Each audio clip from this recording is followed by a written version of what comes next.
Jay. Through the thesis, smiling for you watching. Any questions and stuff? Yes, Mr. Species. Well, good afternoon, ladies and gentlemen. Good afternoon, sir. Children too. You know, I've been to a few schools last week with the Honorable Prime Minister Manulevu and yesterday and today. And this is the smallest school I've been to.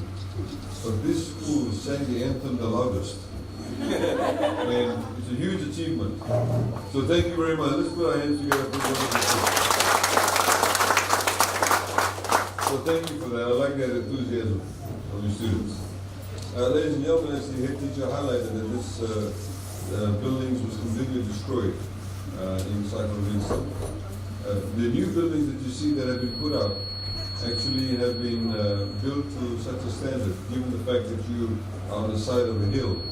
It's certified now for the next 7 years to build up the Cyclone Category 4 standard. So you can be rest assured that your building is very, very strong. And as you know that throughout Fiji we've been fixing up, building new buildings, repairing buildings that were destroyed after Cyclone Winston. And over $170 million has been allocated towards the rebuild. So the schools are still continuing to be built. Number of schools have already completed. Some of them actually got completed a few weeks ago, early on before coming here. I was in Taupo District School, where we also built them a new kindergarten building that was destroyed, and they've been using for the past couple of weeks. They had the official opening today.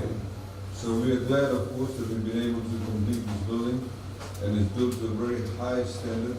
We stand very high winds, because I know this part of BT level, this part of the coast that catches a lot of high winds during the cyclone period. So we obviously are investing in our children, our future, because these children are our future, as I've been saying for the last couple of days. These children here, they may look very small, but in very few years' time, they'll be adults, before we even know it. And we need to ensure that they're educated well, they have access to numeracy, literacy. This is why government is, for example, providing free milk, free Whitbix, free textbooks, no more school fees.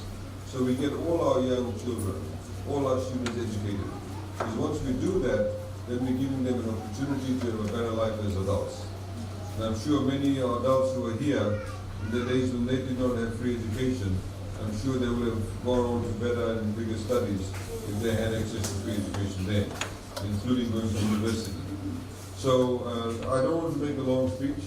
Unfortunately, I've got to go to another school before the kids go home, and that is in Draxa. So thank you very much for the welcome. And this is the first school again that's actually got a cake.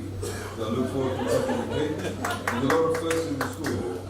So thank you very much. As I said, that announced a couple of days ago, we are now actually doing it the other way around. We're sending forms to all the teachers, the head teachers and the principals, to tell us if they've got any shortage of teachers or any other needs that they may have, and we will actually try and fulfill that so they have a good working environment. So thank you to the community for toiling with the fact that they did not have buildings previously last year, and to all the teachers who do a wonderful job. Thank you once again to everybody, and I wish you a good afternoon. Naka, thank you. Thank you.